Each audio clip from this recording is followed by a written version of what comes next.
Is anyone joining us by Zoom?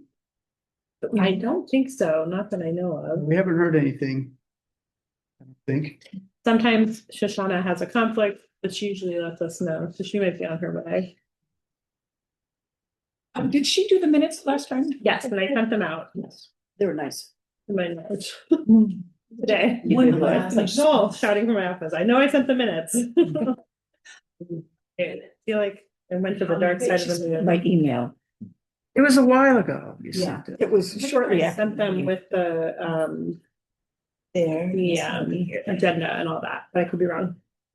I think No, the most recent one didn't, I don't think it did. right after Shoshana sent them to us, we forwarded Yes. them to Yeah. everybody else. Yeah. Oh, okay, that was quite a That while was a ago. while ago. Yep. Yeah. In my pile, I like it. Oh, Well, Heather's not going to be here today. She sent me a message about a half hour ago. So, you guys want to get started? Yes. And I don't know if there was a vice chair, but want to just Who go do you? for it. Well, let's call the meeting to order. And the first thing on the agenda was to approve minutes from the last meeting. Do we want to do that, or do we want to table it until the next time? Table it. Is there- second, Second. All right. All in favor of tabling the minutes? Great. I wasn't here, so. We'll table the minutes Ever remember. until next time. Who's taking minutes tonight? Yeah, since Shauna's not here yet, we do need someone to do that. Remember, they don't have to be exhaustive. It can be bullet points of different sort of segments of our Thank you. meeting, or if we. You're on it. okay. Excellent. Thank you. No public comments tonight, I don't think. So we'll skip right into it. The agenda. So tonight, three things we're going to try to get to tonight were back to the vision statement. So maybe we'll spend the next 20 minutes or so just reviewing the edits to the vision statement. After that, we had left off with, I think there were 3 or 4 village areas that we hadn't talked about last time, which we wanted to talk about this time. And then hopefully spending the majority of the time, the bulk of the time, on the economic policy section. Sound good? Yeah, great. All right, let's dive into it.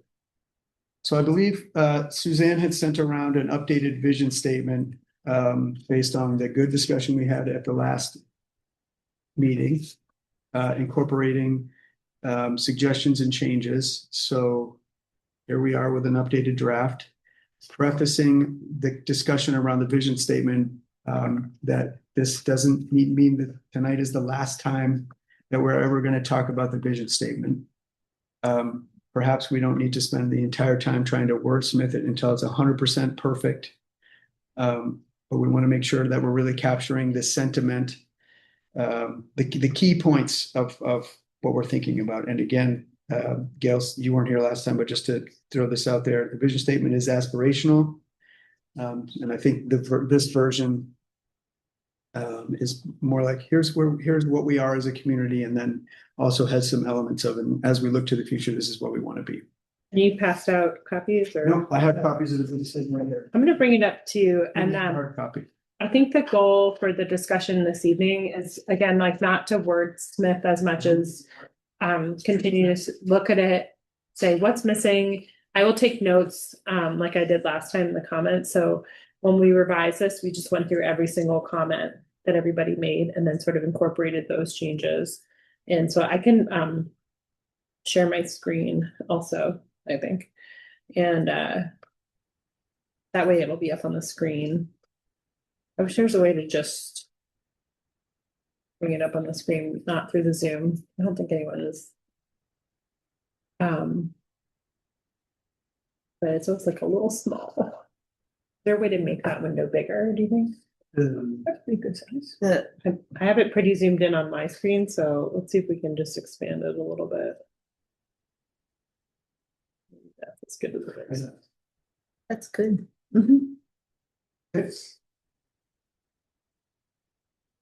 All right. Yeah, the one thing I took note of and sort of circled down here was in the 3rd paragraph, the town of Mount Desert supports innovation and economic opportunity. That's a visionary statement. How do we do that? That's what we have to figure out when we write our Yeah. goals and policies. It is visionary statement because it's the vision. We're not doing it now necessarily. Yeah, so this is not a what's happening now description. This is a description of like the aspirational, like this is what we want to be or strive towards in the future. And I don't know, this like sort of, not a super sophisticated diagram, but the idea is that all these things point back to the vision statement. So when we get into talking about our economic goals and policies tonight, we start to unpack that and say, okay, what does that mean in terms of like actual concrete work plan items for the town? That help? Yes. Yeah. I haven't drafted anything, but I wonder if in these times that we're in, we shouldn't have something in here that roots our commitment to process and community in fundamental tenets and democratic small d principles, adhering to the rule of law, and in a strong local political process that consistent with our values. I'd have to word it, thought about it, but this idea that we can at this point in time build something that doesn't acknowledge the greater context within which all of this may or may not be even possible, I think would be a mistake. But We added this part the end, second to last sentence, year-round and seasonal residents engaged in the life and future of the town are committed to confronting shared challenges and respect to diversity of opinions. I wonder if we could expand that part Right. to get more at what you're saying. right. I'm speaking specifically about how our government operates, not here, You not mean just our not just how we have. Or- Well, no, our local government, our town Got it. government. Okay. I mean, Got it. and I could think about that and figure out, I do agree that that's sort of somewhere in there. that Yeah. would be But it's not maybe as explicit as what you're imagining. right, because I Yeah. think we need to always have a local government that respects what we might have previously thought was a matter of course, and it was respected everywhere. I mean, I'll just say that's one of the reasons I'm engaged in these processes, because this is a place in which you can still do that in those ways, that respect the rule of law and that it's about laws and not individuals with power and so on and so forth. I think I think that happens at every level of not just, and should be a given, but it's not. Great. Without beating the horse. I mean, I think we can work on adding that. I just get the flavor from the other committee members. Does that seem like something worth adding? Great. Yeah, I think we have civic engagement mentioned, and then we have contribute to a small town community. It sounds like engaging in the process is something we're trying to put into the vision, and that means being involved right, in the process. So knowing the process or respecting it is right. Mhm. Right, Something. and that we're raising it, yeah. I could spend a few minutes on it too and send you my thoughts. Sure. That you can do with it what you want. Okay. Thank you. Great.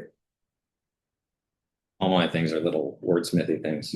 Yeah, I like those. Those are important and I can send them to you. yeah, send them for sure, send them. In anything we do, we obviously expect they're closely reading everything, but it helps us. As we can glaze over. Yeah, one thing I'm looking at right now, maybe somebody has an idea for, we have this sentences, different village centers that anchor the town. Mhm. And that sounded really strange to me because I think of an anchor as one point, and then we have different centers that anchor the one thing, and I think there's a better way. to express the- Yeah, storm anchors. One off the bow. You're really stretching. That's me. It was never a good one, that's for sure. I'm just putting myself in the perspective of somebody that doesn't know the town reading this. Sure. So if that's the right way to, because this is for people in the town, so we all kind of know. But you came up to this blank and just started reading. Wow, this place that's got different centers that the center of town. Yeah, so if I can reflect on what that means a little bit, then we can take this offline and work on it a little bit more, but the intent there, I believe, was to recognize the importance of all these villages that we're talking about. Yeah. And that they are sort of like in and of themselves important places, rather than just having one. If you compared Mount Desert to Southwest Harbor, for example, where there are villages in Southwest Harbor, but they're really just villages because they used to be places where there was a post office or something. And here it seems like the villages are actually like, there's a real identity around villages, which is kind of makes, which is one of the things. So is there a better way to talk about it like that? That's what you're getting at, I Yeah. think, right? Yeah. Okay. That's a two-edged sword, Yeah, it is. You're not that big. You're definitely not. Or we start that talking about Sound Village and I mean, like, Yes, I'm sorry. Amy got no longer to get our sign. I said, well, just keep calm, carry on, and we'll get it somehow. Or I have to make them or not. big. It's on the list of villages to talk about tonight, so there we go. That's Okay, I should text. Mine are just word pithy things, so they get on Zoom, maybe. The comment section. Yeah, Mary Carey and. The town of Mount Desert community.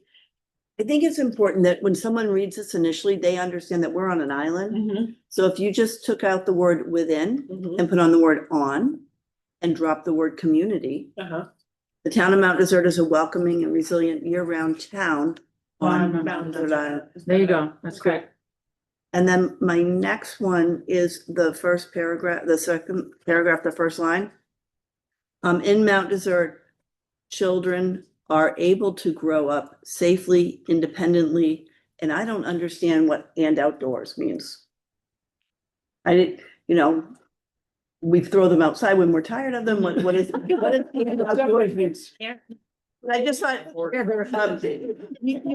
you hope they are growing up, but so I just said, children are able to grow up safely, independently, and I didn't understand the next line. You can take that out because you talk about supported by strong education, shared spaces, exceptional access to water and open spaces. Yeah. So it's kind of redundant that you don't even really need to do. Yeah. Right?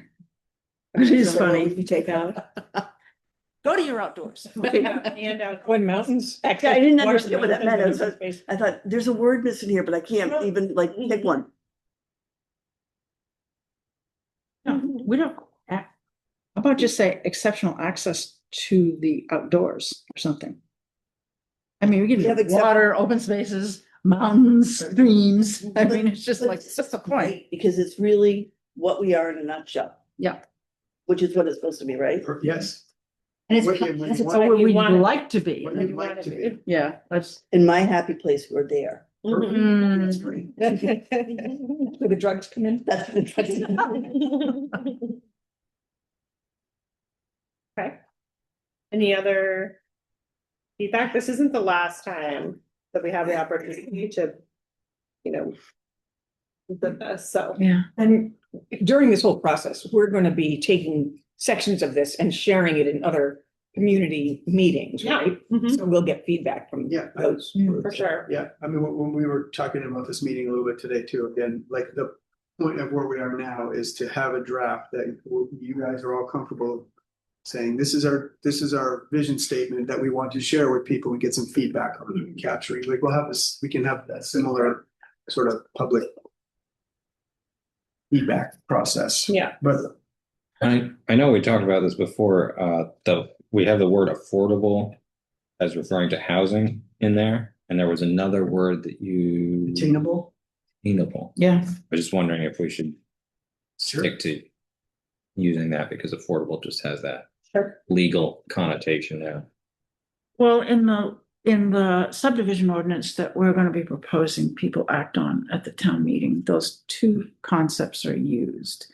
And what they really are Well, it's a reflection that we're actually not gonna be able to build affordable housing because the definition of that, of the income that people have to qualify for a property that you can build where you only use 30% of your income, is really not gonna happen that often here. And the idea is that you wanna be able to also allow for greater density for properties for people who make a bit more income, for people who are more like, I think of it as middle-class public housing, right? That because we don't, affordable is, we actually have poor people in Mount Desert, which we do not have.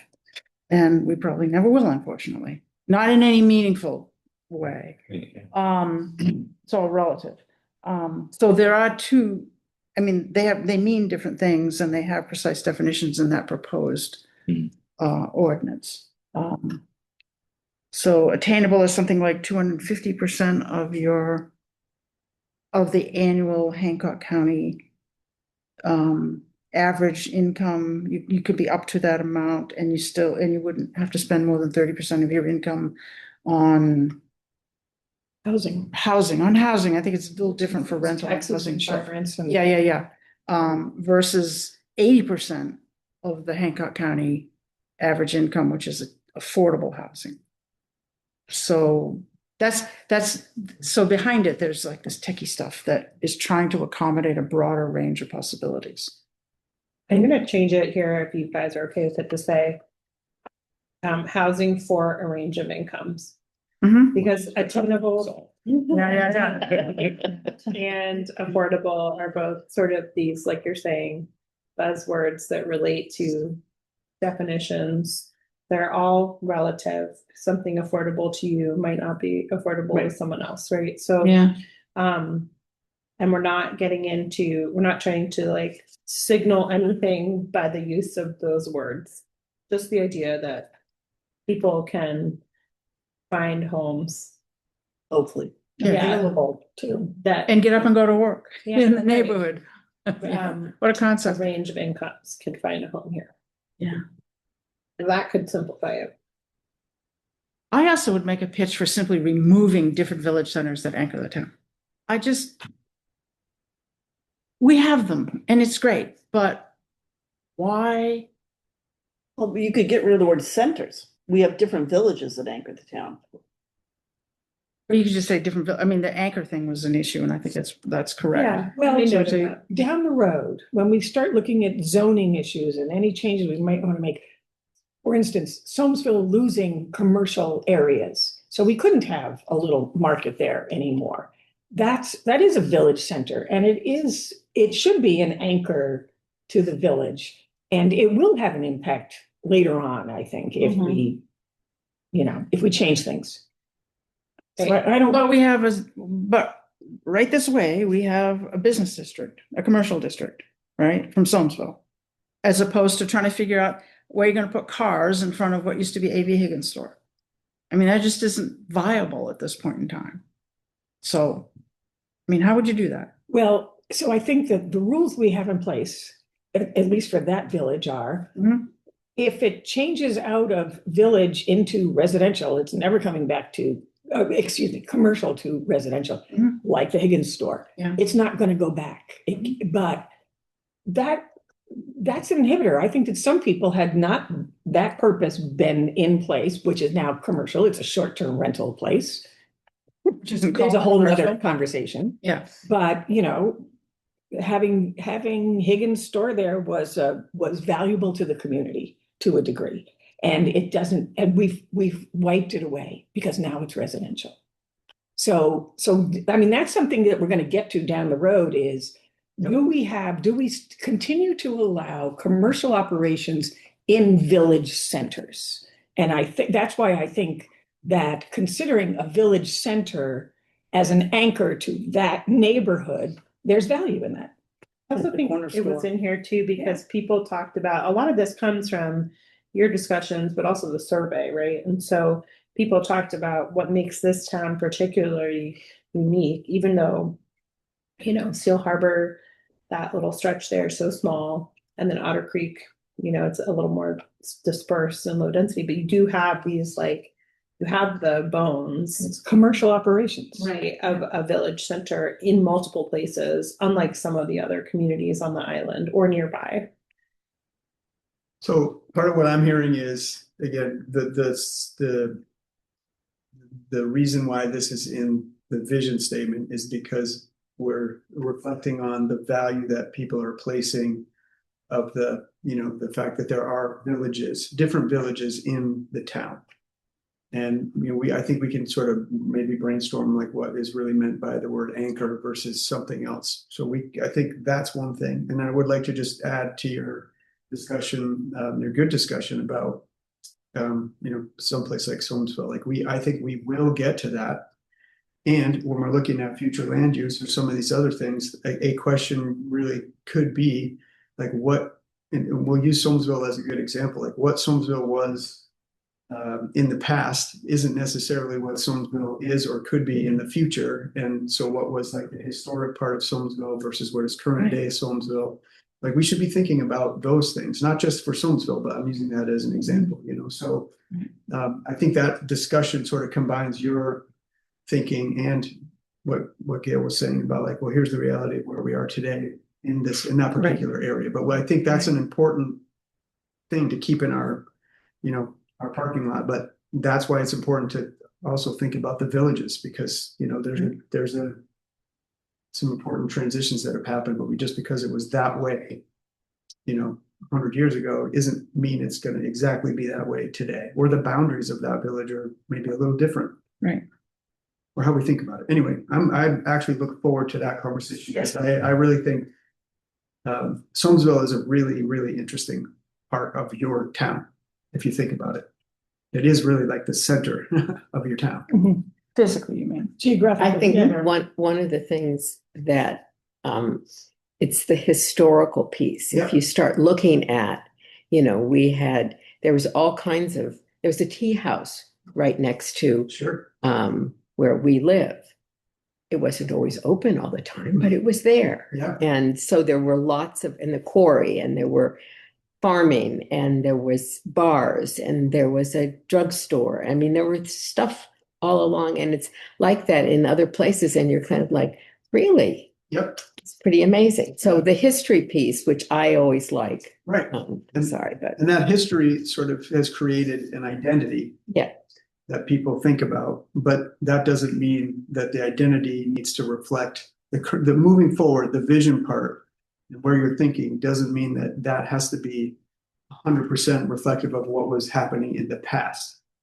So you can take the history and feel the identity, but then look toward the future for how that area really needs to be as it relates to the whole town. Yes. Does that make sense? I'm not sure I'm describing that well, but when you're there, that's what makes it so cool. Like when I drive through Manset, I'm like, well, Manset's huge, but where's Manset? Is it by the Hinckley Company? Is it over by Seawall? But when you're in, parts of like Soamesville, I think that's an interesting one because we might be thinking about the boundaries of Soamesville a little differently than the history. But when you're in Seal Harbor, You're in Seal Harbor. yeah, and so that's I think what we're kind of getting at with that, like the feeling part of it. But that doesn't mean it has to be exactly how it was back in the old days. It just means that we value that feeling of place. And then we need to think about what we can do in the future to keep that feeling of place alive. So we can't get the Or- ferry back. No. Or if we are so wedded to what we perceive as the history, which is a very narrow version Sure. of what history has been in that community, how are we constraining the future us? Yeah. And how are we serving those folks by saying it always has to be the way it has been, or because there used to be a store, we got to have a store there versus down there, or whatever. I mean, we don't. Yeah, I think I think we that's can be important. tied to the history is important, and we do need to respect that, but it should only be one piece of the information, not. Yeah, and I think the point I was trying to make was that we leave things, you don't have to have a store there, But if somebody wanted to have a store there, they could have a store there, that we don't limit the possibilities, because thinking in the future and thinking of environmental things, it's like, wouldn't it be great if you had a little pub or a tea house in your neighborhood that you could go a short distance to rather than going to Bar Harbor or Town Hill or Seal Harbor or someplace else, that it helps to bring the neighbors together in an environmental way, so we're not driving all over the place, because that's the only place we can go to a grocery store, or that's the only place we can go to a pub, or that, so that it doesn't have to be there, but if it was there, there are advantages to it that might be useful for community building, environmental things, economic things, et Sure, cetera. you'd have to convince me to want to walk on that sidewalk to get to me, which I do not want to do. Let's put a parking lot in this particular conversation, because I think Yes. that it's, Take the word anchors out. gonna get, Here's away. getting back to the vision statement, just because I want to kind of wrap Yep. up this piece of the conversation, but the biggest question is, are we pretty much there? Like, is there any Yes. glaring things that we're missing from that? And yes, we can continue to kind of like fine tune some of the language. And if you have some particular wordsmithing edits, I'd say just send them to me and Suzanne, and we'll try to integrate everybody's edits into one cohesive thing. But are we at a point where we've captured the sentiments of a vision statement as we've talked about, and then we can kind of put a bow on this particular part of it and then move on. Can you add the word return in the last sentence? Yeah. Because if you stay, grow, contribute, and return, that's. Last sentence of the pro thing. Yeah. Above all, we're a place where people want to stay. Oh, Somehow say, people come back here. Mhm. Done. Thank you. Yeah. Great. We you want, could simply say people want to live and contribute to an inclusive and thriving small town community. Right, so I would say what we're gonna do then, if there's no big things. If you have edits, and we can fine tune this one, we can send you this draft with the strike throughs on it if you want, and then. Get it back to me and Suzanne, we can try to polish it up. Thank you. If necessary, but right now we're just like. Changing words and commas and stuff like that, but it's the big stuff we want to capture tonight. So what I'm seeking confirmation around the room, and everybody's Nobby. looking at me and saying, yes, great, Yes. Covers all the points. All right. Good, all good. Thank you. Well, let's move on to the next agenda topic if we can. With that, Suzanne? Yeah. All right, so the next thing on the agenda. We were gonna talk. Finish. The rest of the. Finnish villages. So. Let me just remember where we were. Helsinki. So last time we talked about Otter Creek, Sail Harbor, Pretty Marsh, and Hall Quarry. And then we were gonna get back to Soamesville, Northeast Harbor, Beach Hill, we added, and Sound, we added. And I think I this don't was, know how the chills won, but I Well, guess so. That's what I we're know. talking about. So Yeah, let's talk just- about it. so, last time we framed this conversation as what are the characteristics? And then what's the potential for anything? It can be changed, large or small or anything there. Is there anything, like when we talked about Pretty Marsh, I think Shoshana said, could there be more year-round people or safer ways to walk? But there were like fewer items in that category. Does that make sense? So we want to be able to kind of have a discussion where we're describing the characteristics that make it distinct. Maybe Beach Hill is debatable, or but anyway, so characteristics and potential. That was sort of Well, isn't it the only farmland in the town? Yeah. Active. Well, or geologically, in fact. You guys want to Yeah. start with Beach Hill? Yes. let's Great. start with Beach Hill. Let's Yeah, start. the only thing on the map that's circled with viable soil for farming. Yeah. If you remember looking at Yep. that. So these are characteristics. So viable farmland, soil. Because that's very practical these days.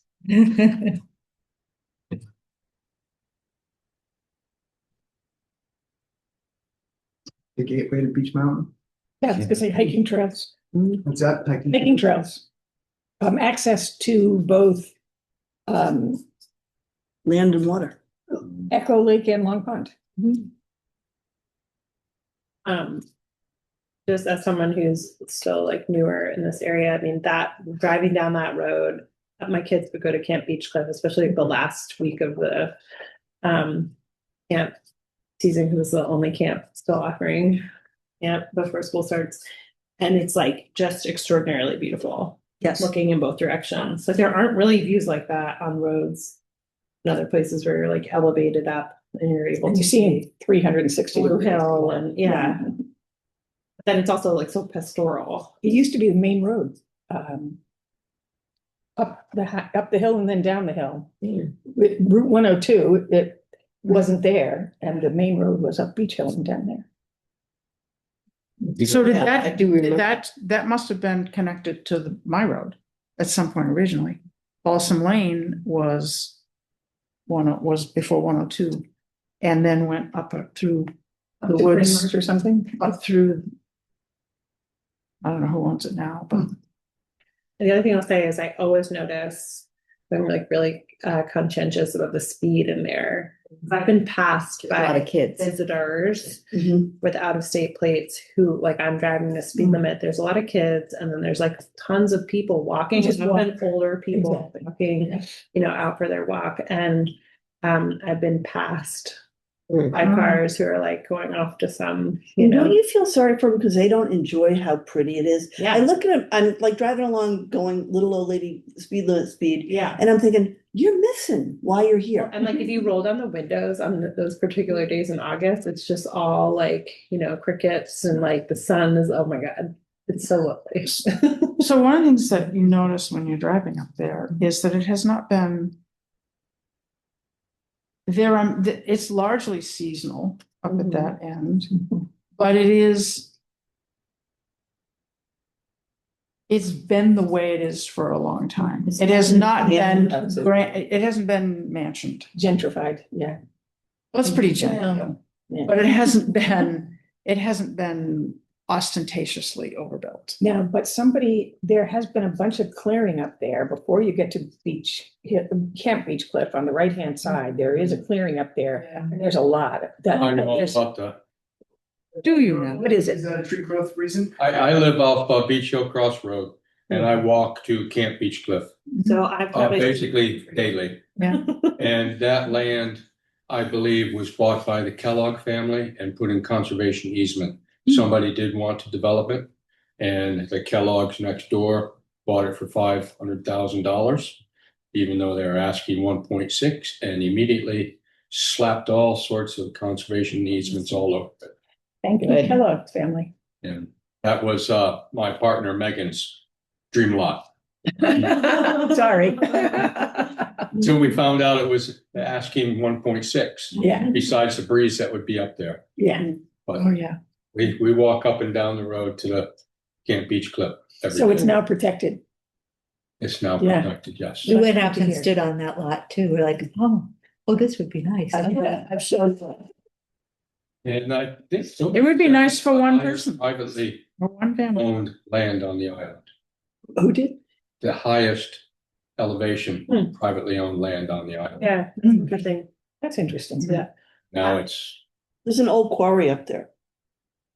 I've trampled around up there. I haven't seen it, but It's called Carter Quarry. I Yeah, you would know. yep, I have a piece. It is very, very pretty up there. You want to start mining again? Have you all been There's to a fight to have. the Beach Hill Farm like market? Yes. Store. Mhm. Constantly. My better half, Megan, volunteers there also. Neighborhood. Great. Works in the fields.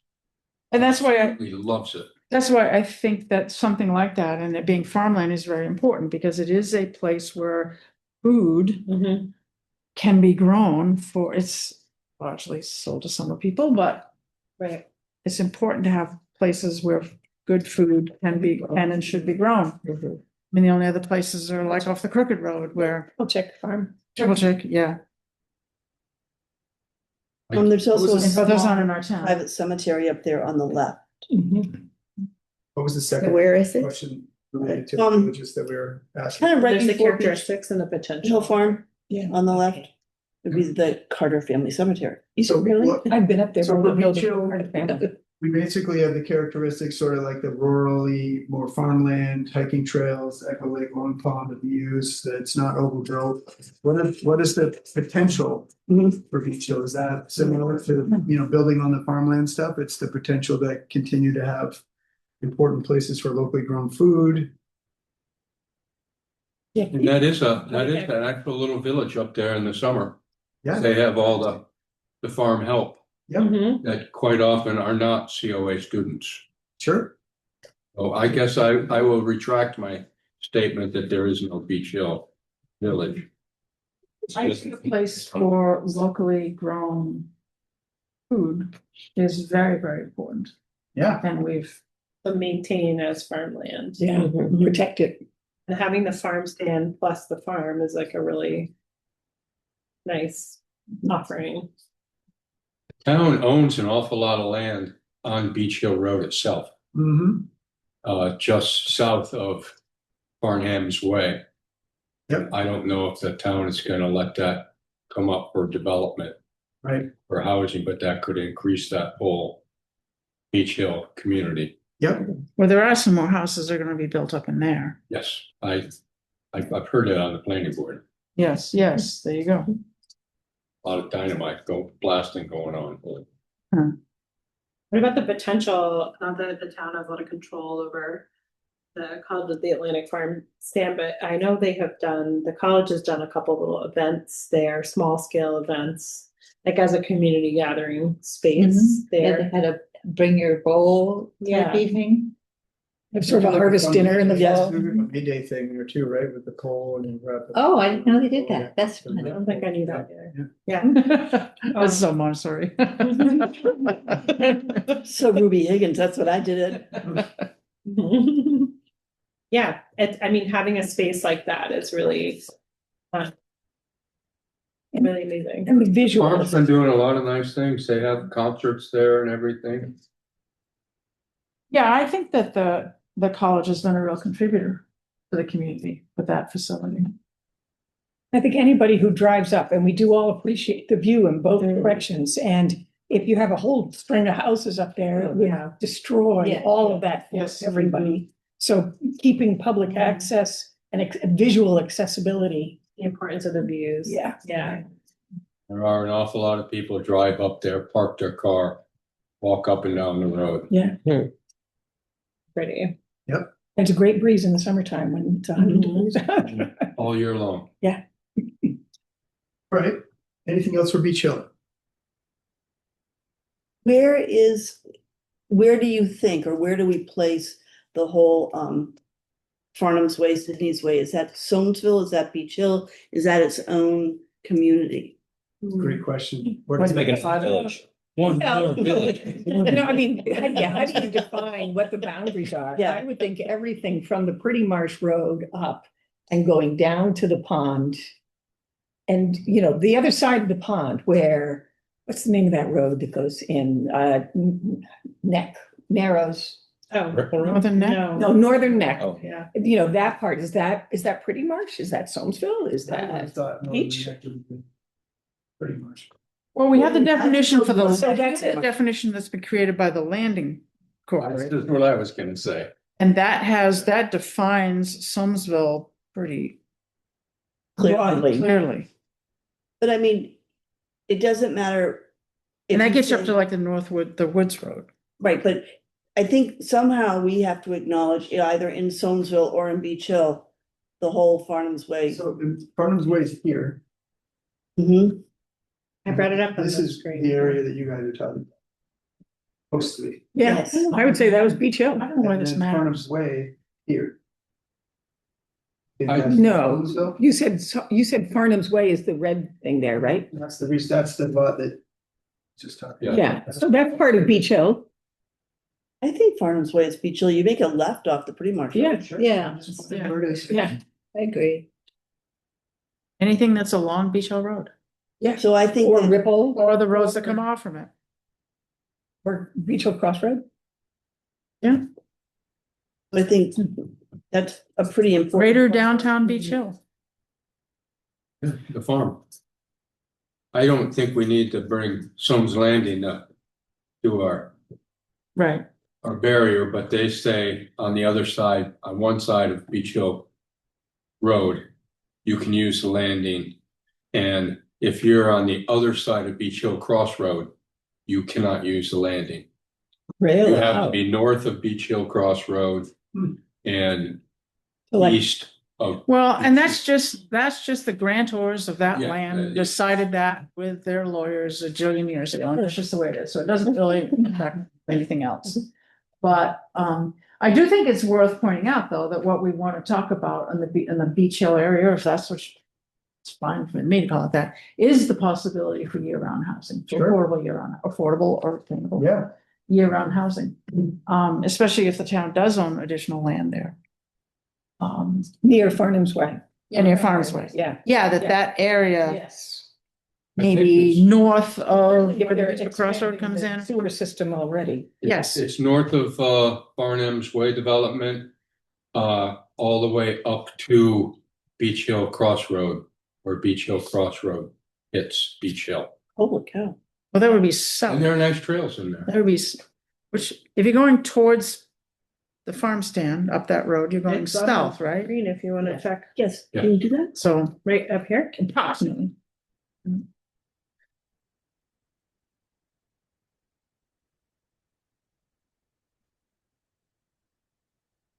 That's, So this is where.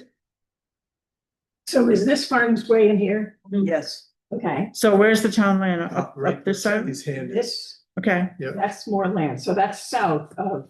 yeah, that's Farnham's Way. approximately Yeah, south. can you go this way a little bit with it? Can you drag it? I'm gonna go north or south. The other way. Yes, yes. Yeah, so this is Beach Hill Crossroad right there. So it's pretty much this whole big thing, almost all the way over here. It's a pretty big thing they have there, which, you know. Yeah, that's a lot of land. It's all resource protection right now. It's a lot of granite. A lot of blasting. We're on a rock. Town does not recognize Beach Hill. No, in the villages of According to Mount this. Desert, Beach Hill is actually part of Somerville. But it has a poster on the wall over there, guys. Yeah. The village Yeah. of Mount Desert. Same thing. There was a School there. positive of anything, There was a school. other than people's warm and fuzzy feelings about what's right around it. I don't mean to be rude, but that's all it is. Just pointing out there's not like consensus around. I know, and I think I think it's just, Yeah. Yeah. we're either one town or we're not. Okay, any other potentials? We talked about maintaining the farmland, maintaining the views. The farm stand is a great gathering space. The town owns this land, potential for additional housing. Any other? Should we move on to the next village? I don't know if we should call it a farm stand. It's really a store. I think they technically call it a farm stand, but we Yeah. can put it in our notes however we want. Yeah. I think if you call it a farm stand, it makes you think of, it makes me think of a more rural farm to table, all those things. Still farm. Yeah, if you said it's a store, it's like going to the Hannaford. Yeah, good point. Farm stand. Can we move on to Somerville? Yes. All right, characteristics Yes. or local characteristics. Traffic. Beautiful place in the world. National Historic District. Yes. Yes. White, except for some of us. I mean, white houses. Oh, I will tell you what we used to call Just you put the trees up there to hide your place. in shade. I just want to put in shade for sure. All right. Here's Somerville. Yeah, This is picturesque. the little church. It's small village, church in the center. Mhm. But you're missing the traffic. Views. But you're missing the It traffic. was 11 o'clock at night. I know. The best time. Is that, point is that Somerville is an artery. Yeah. And at this point in time, and it impacts the livability I quite. sit in my negatively. backyard all Yes. summer long and think, can we just have EVs for everybody? Electric Yes, vehicles, yes. so I don't have to listen to them. Don't, The noise is don't, constant, don't. constant. No, it's bad. Yeah, Well, the that's- highway.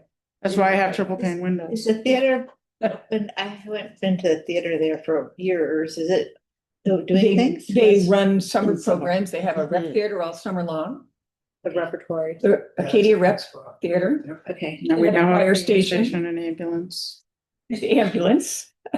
Right, and then I never realized how many calls they go on until that started there. It's like Oh. every day all summer. Working by Harbor. Oh my God. They're like know. wild. They've gone all day long. I know, Summer- it's amazing. Several times a day. Every fender bender. I don't know what they do. Everything. They're They're out busy? taking care of things, yeah. The Very Stumsville Landing is a key attribute. Yes. of Stumsville. Now, where is It's private. Sumsville Landing? Yeah, it is private. That's, do you want to point it out on the map, Kathy?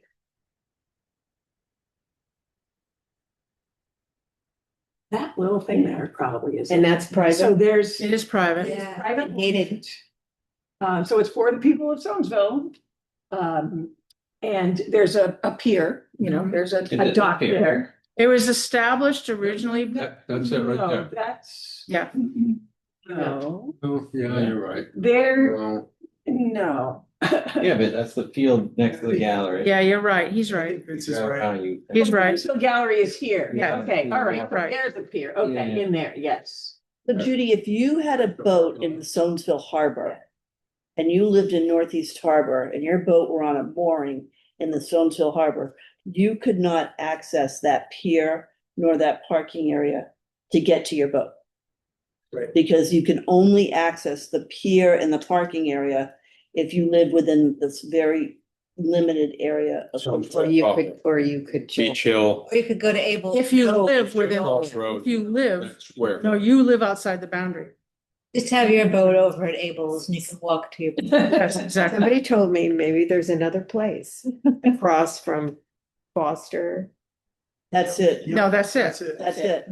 and- So here's the thing, this was a tiny piece of land and the abutting property owners and others decided at some point that people in that area didn't have the ability to get to their boats. And they wanted to have a spot where people who live, and they set it up at that point in time when there were far fewer people.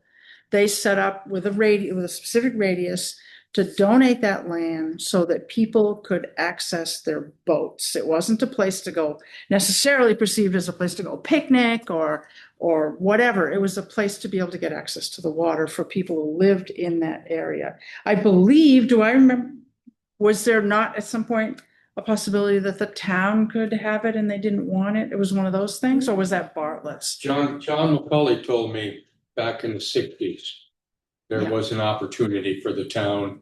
Yeah. And the town Yeah. said no, because there's really no parking. If it was public, it'd be a zoo. There's not enough room there. And that's the problem. It's like it's this tiny postage stamp of land. Driveway, Right. yeah. We have Anyway, 10 so minutes that's to it. get through the last three. Oh, dude. Other characteristics, National Historic District. I wrote quintessential New England village, who you showed us your picture with the church. Sidewalks that are not as good as they could be.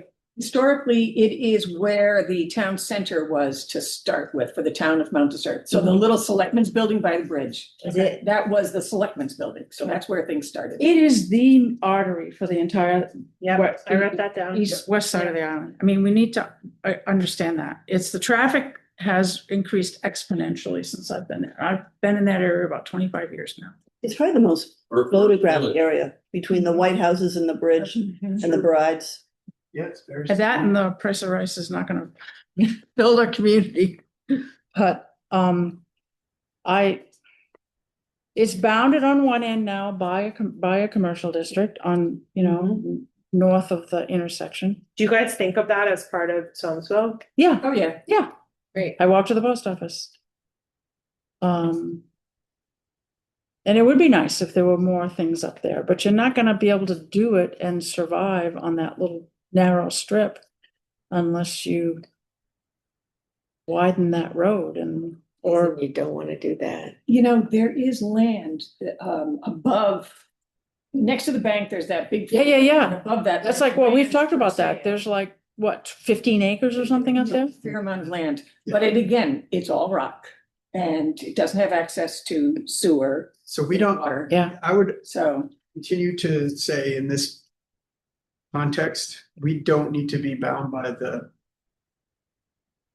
physical limitations of what we think is possible today, because there are so many things that are possible that we don't know about. So what we're going to be trying to do with this, when we talk about Soamesville or any other areas, like what would we want that area to be? Like, we're going to actually have this question because that part of Soamesville is already zoned village commercial.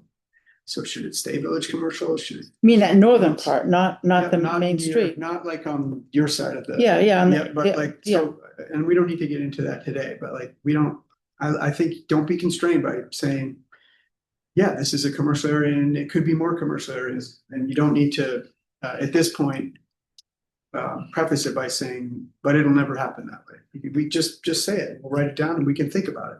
Gail, in any of the thoughts regarding, and I know this is a hot topic, the school consolidation, moving it around. Is there any thought about putting a school in Soamesville, seeing how it is such a center point of the island? I am not part of the reorganization planning committee, but I have not heard any suggestion that they have thought big like that.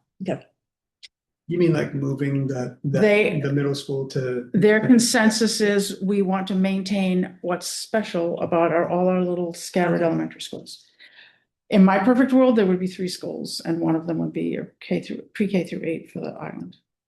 But would it be someplace in Greater Soamesville? I mean, that's another thing. What is Greater Soamesville? How does it expand back from that narrow little street? I mean, how far back off that little road does Soamesville go? This lot. would you go In back terms to of our- Whitney Farm Road? Yeah, on this. Right. Yeah. And that's sort of the dividing point, Whitney Farm. And is that currently growth area? Nope.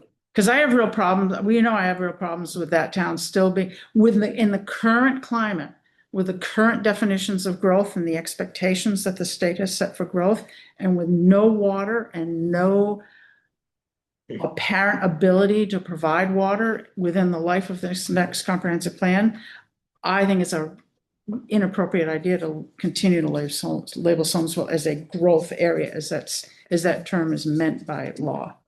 Yeah, and let's, again, I think that's a really good comment, Gail, and we ought to make sure we keep that into context, like what we're talking about. And we talked about this last time a little bit, that because of the new rules, we have to start thinking about the terminology that we're using. But the term, I think we can figure out growth area versus how we call something else.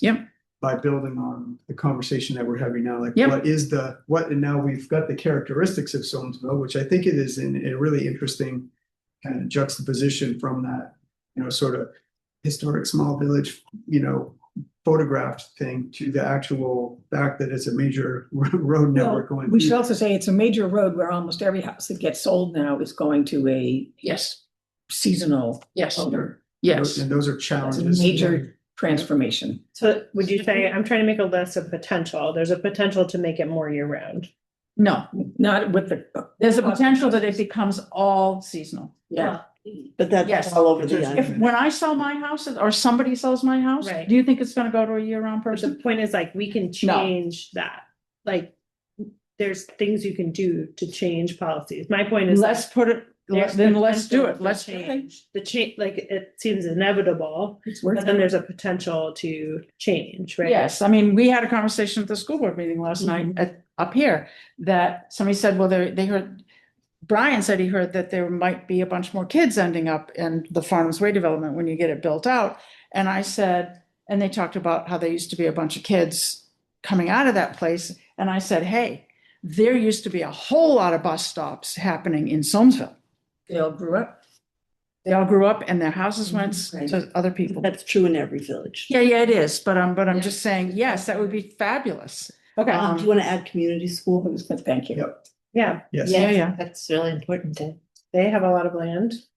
Sure do. And at one point, we're talking about, ways to use it in public benefit purposes.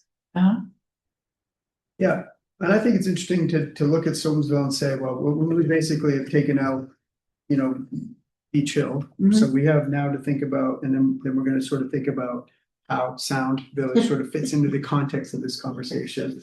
But like, when we get into it, okay, here's Soamesville now. We're gonna define it a little bit better than what's on this map. But when I think about potential, so this is what we think about when we think about Soamesville. When you think about potential, you think about things like there is more area for development somewhere. Where is it going to be where it used to be? No, that's the challenge of the historic part of the village is, it's all going to turn into seasonal rentals or whatever, So I'm thinking about it in layers. So we need to like layer it up, and this is what we'd like it to be. We'd like to add more housing there year round, and here's what we think it's going to go. And so this is how this conversation sort of builds on like, oh, this is what we're thinking about in this conversation versus like the reality of the growth areas versus the reality of where the village boundaries are, that kind of thing. And there is a development area back there. Drawing blanks on names, but Margaret Blank's not brother-in-law anymore, but lives up behind like the bank up in there where Hoyt Richards used to live. And there are houses up the there. hill. well, I was thinking out Oak Hill Road, you take a right and then another right, and there's a place called My Way. Yeah. That is a development over there. And did stuff up Ed, there. it's Ed Hamer. Yeah, And that's, yeah. Isn't that They kind have of where? land still available, I think, for sale. Yep. The first, we'll sell that, as you said. So the boundary between pretty much, and that's the Whitney Farm Road we're looking at?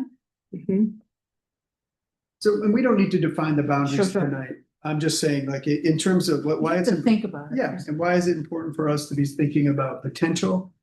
And then we're gonna get back to like the future land use map when we say, okay, well, this was the Soamesville Village area that we're talking about. Here are the things that we thought about. Boy, Soamesville has some potential for these things and these characteristics that we want to try to, really think about when we're fine tuning, what's actually a growth area versus what we're gonna call something else. You know what I mean? Like the orange and the red and the orange are the growth areas in your current plan.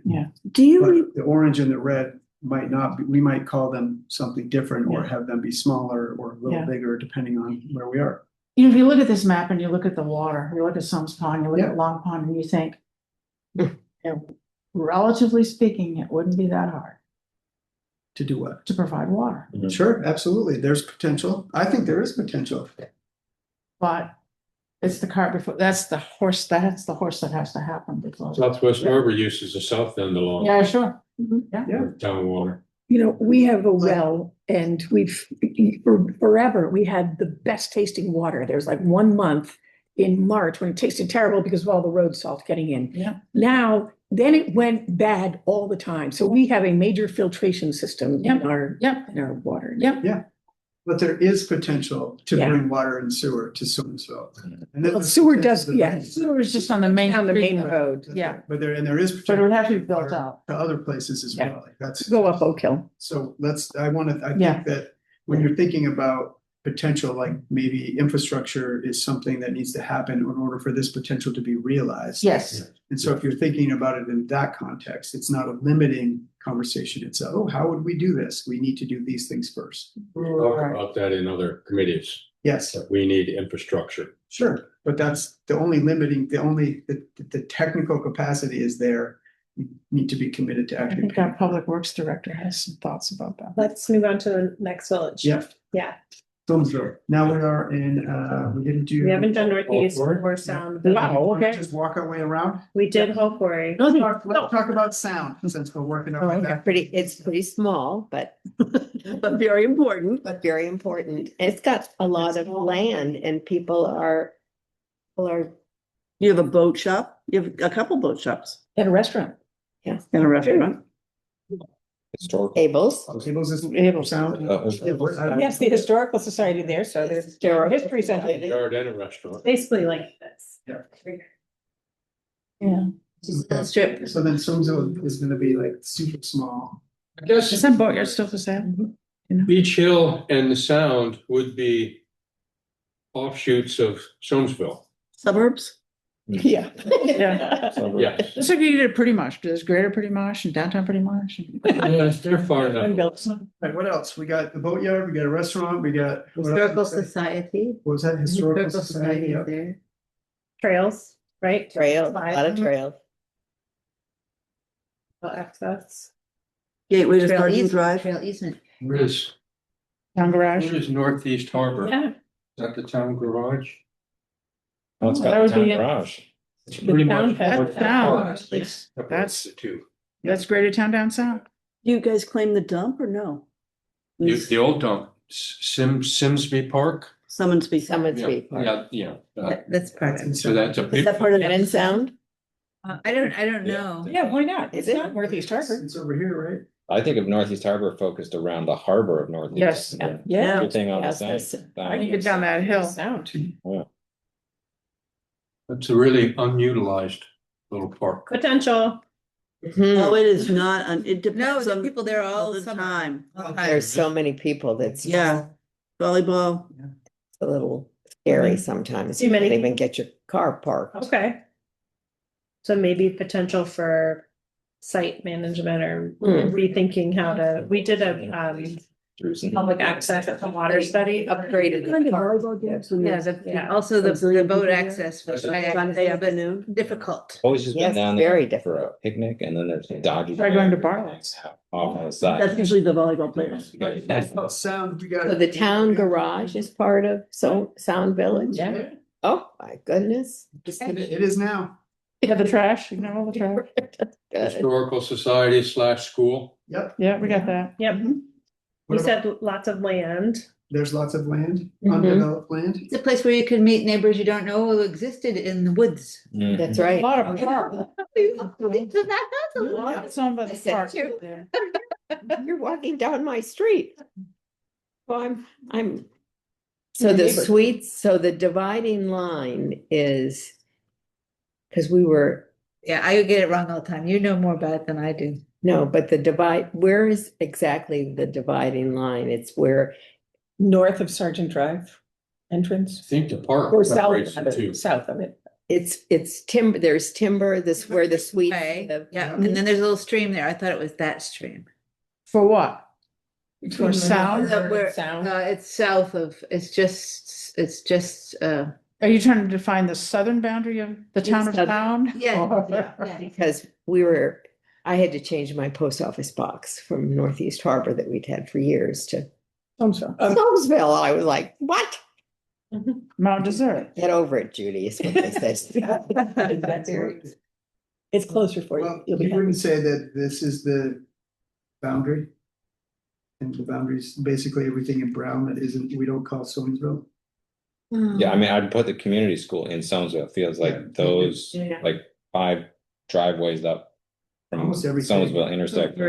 From RA Corner, I would say, although Caroline and Caroline Pryor, David McDonald, who live on RA Corner, they consider themselves in the Village of Sound. Really? Yes, What they about do. the campground? And they said, actually, it's very active. There's a lot of people there and they do get together. Campground's important, and that's in Sound, right? Is that in I Sound? don't No, and they're No, because they are on the water on the harbor. The ones that Sounds live- Harbor. like the Richardsons and Yeah. there's a whole crew of people that I never met when we all got together. The You all Butlers. have neighborhood parties in Sound? We Yeah. had a couple. Yeah, we've had, and we're going to have more, I but can move to Sound.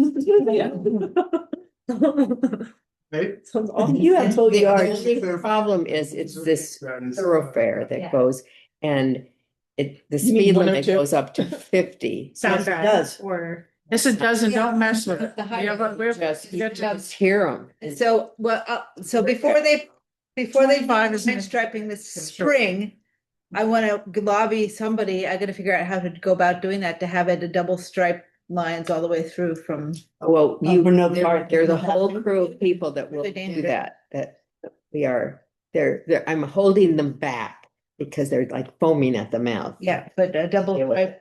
Yeah.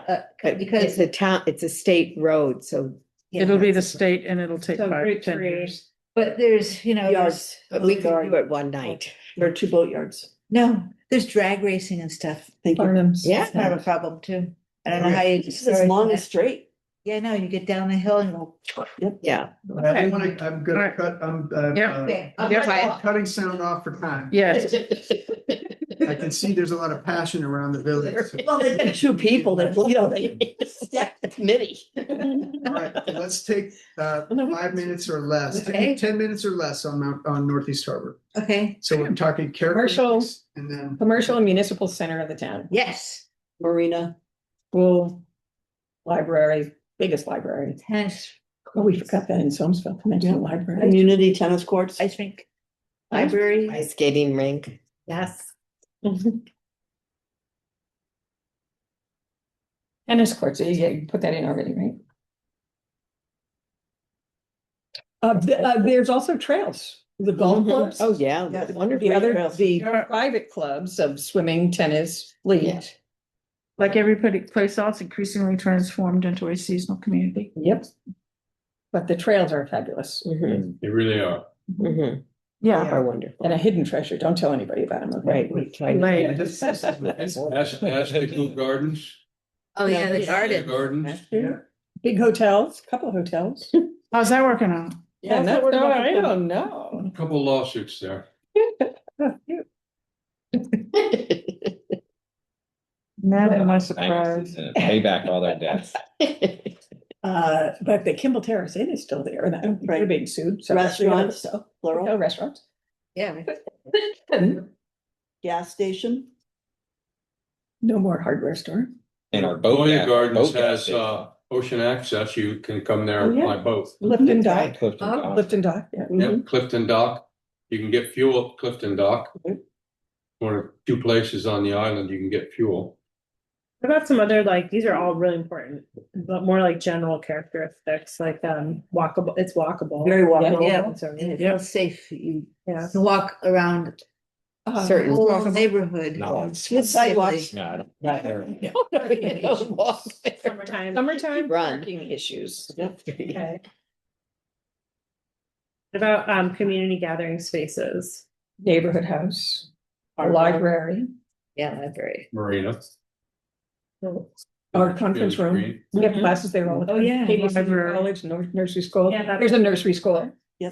What's the address? Of what? That building? Us? Yeah. Sick Town old Firehouse Elementary Lane. School, 6? K through 8. Old Firehouse Lane. Yeah. Biggest fire department, police. Yeah. Real estate offices. A whole lot of. real estate offices. And we have a museum. Santa visits every Santa visits. Great Harbor Museum. What about Great Harbor. for Northeast Harbor? What? This is where we could put potential to What would you become like to have? similar to. Deer Ranch, this is on Main Street. Yeah. I don't care where they are. That's a potential. We got it, we got empty spaces. Yep. How about a Uh, computer tech person would be good to have. More housing in, That would be. apartments on Main Street Mhm. and on other land that's available for Mhm. building. Doesn't Northeast Harbor have affordable senior housing? Yeah. Northeast Harbor is not senior housing. Not senior, It's Yeah. considered, Yeah. pardon me? age blessed. No, Is it? no, it's not. It's, government subsidized, actually. So it's public housing. It's public housing. It's income eligible. Public housing. But that's something. So it's a place where you could Age in choose place. to try to encourage a walkable, livable, year-round Got it. community. Did you guys ever hear that, what was it called, like 10-minute living or 15-minute living that like Do everything from 10 minutes planners to were trying to promote, and then it got sort of like politicized and, criticized or whatever. But that idea that you could It got potentially, trashed by Yeah. right-wing zealots. Right. so you I could. mean, it was a potentially, perfectly like- anodyne proposal for a Yes. walkable. Yes, but you could like get a lot of the things you need There's a hairdresser. within a short. That's right. Yeah. Hairdresser. Can you nail. somehow put, grocery store? Question mark? Well, they're getting better. Affordability regarding, A products. desired thing would be, affordable food. Yeah. on a year-round basis. Like basic retail or like essential retail. So where's the Hannaford's gonna go? In Soulsville. We have a wine and cheese shop. Well, that was tried up in Town Hill and people lost their minds. Yeah, they did. Oh my God. That was ridiculous. Although it was a horrible corner. It is a horrible corner. So what would we like to have? A restaurant that's open year-round? So So you have to have the body. we have the potential. And then for that your- will have. Chicken and egg problem, yeah. Yep, I think that's good. There are restaurants. Yep. It's just not open. All right. Yes, yeah, you want more year-round businesses. Part of a. So when I think about, when I'm hearing what you're saying is there potential for year-round businesses. There's a Main Street, which adds potential for a lot of the things that you're talking about. There's potential for upper level apartments or a variety of Living living situations. situations, yep. There's the income issue with the housing authority. It's a walkable, livable year-round community. With there's potential for a greater grocery access with more variety and affordability Very options. nicely done. Can you add, on the other thing that what we have a medical center? Oh, yeah. Oh, yeah, yes. Why did I? And we also have churches. Churches. Yeah, a lot of We churches. wanted to return Free church. to what was recently. And the, year-round. Bakers. And the Quaker. Right. You So- also have Not just like, it's not just a future dream. It was like not that long ago. Yeah. Sure, in my lifetime. Right, Yeah. yeah, well, And our kids like that. Our kids like that. Many kids, friends here. Working Yeah. waterfront, I think. Do you think that working Northeast waterfront, is right. sort of like, Mm-hmm. maybe, I don't know, Seal Harbor, but like you have the greatest concentration of like summer wealth in Yes. Northeast I Harbor? don't think so. You think it's not, it's in Seal Harbor? Well, you've got Pretty Marsh too. You got a Yeah. lot of money yeah, over there. yeah. Sure, pretty much. Mm. I'm And just that's thinking- very quiet. Yeah, Yes, The old money. Yeah. East Harbor. I think- I don't know how you actually write that on your. yeah. You know, I wrote seasonal community, but also like, you know, affluent. No, I don't, you got issues there, but.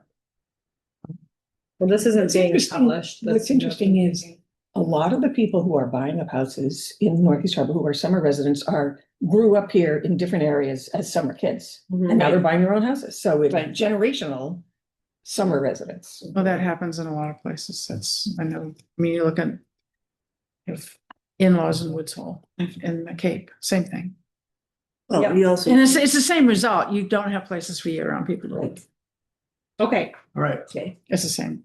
good exercise, everyone. Thank you. Let's Are we done? transition in the last 30 or 40 minutes here to economic, about the economy. I guess that's what it's calling it. Yeah, and this is the original one? yeah, That's an example. here, let me pass out. Okay. Does everybody have, did we pass out the I original? don't know if I have. I have that. I think, Okay, I. this one says the following text comes from the existing town. Yep, I have a paper copy for folks who's gonna pass it around. Right. So as we're Oh, you're just- going I have, through yeah, all I those, have that, right? let's just, They better than let me mine. just set the table here because we're now getting ready to dive into these sections. And so the last time we talked about this, we talked about using economy as the starting one. And I think the next one we're going to get to is housing. There's a lot of them. So let's spend a little bit of time talking about process of how we're going to get through all this, and then also structure of Yeah. how this is going to look. So when Noel says there are a lot of them, I think there are 9 topic areas. And we'll go through this exercise essentially with each of them. We'll look at what the existing plan says, and then we'll try to evaluate it according to a bunch of different questions we'll talk about. But just keeping in mind, like if we talked about one topic at each meeting, that's 9 months. Right. Meet more often. So that is a side Every discussion. 3 weeks rather than every 4 But it's also just to say, like, this is a sort of a balancing act of trying to be thorough and really, you know, get into it. This, I think, the most fun part of this process where you get to really talk about like what are the policies you want to have to meet that like vision statement. But then also being mindful of just the volume of things to get through. And some of the topics will be more, you know, intensive than others. Right. But if we don't take the time to do this, why are we bothering? Because it'll Right. just collect dust for the Right. next, just like the 2009 one. Yeah, so it's kind of figuring out. And we'll find that kind of balance as we go, Yeah. which is, this is. Yep. Kind of the start of this part of the process. And I think when we first started this, again, envisioning that this is an update. And so there are certain sections of this plan which are very much updated. Where they like, we've got a good document, we're just gonna reformat it so that it's consistent and then go through it maybe more quickly. But then there's some sections that really warrant spending the time on to get them right. And that's the ones that we're starting with now. But we also very much want to be mindful of the fact that we could spend another 12 months talking about just this part. So anyway, the process I think that we're going to try to go through, if everybody agrees, is that we're going to try to get through a section with comments and some questions and some thoughts. And then we'll take those notes and we'll put them into the new structure and then send it back out to everybody. And then your job is to review it and make comments offline back to us individually. It's not a good idea to like just CC everybody because then we get into the situation that we're having a meeting that we haven't advertised or anything. So you can, if we miss something, you have some additional thoughts that didn't get brought up in the meeting, send them to me and Suzanne, and then we'll be able to integrate them or bring them up at the next meeting. Or if it's just like, here's some editorial comments, then we'll just try to make those edits. And so that way we're not, and so at a certain point, hopefully each one of these, if your silence means that you've agreed with whatever we just wrote down for now, until we can get it out and shop it to the public. But if you have some comments, we'll have to decide, how we're going to talk about it at the next meeting. But we can't, we have to like make progress. So we're not trying to shut off conversation about it, but we just need to sort of facilitate it in a way that allows us to actually get through topics. Yeah. Can I just say with respect to the economy? And you just say what? With respect to the economy, Sure. economic issues. Yeah. We are like 17 years since the last comprehensive plan. Yep. An extraordinary amount has changed Absolutely. in the overall economic conditions Yep. in which we function.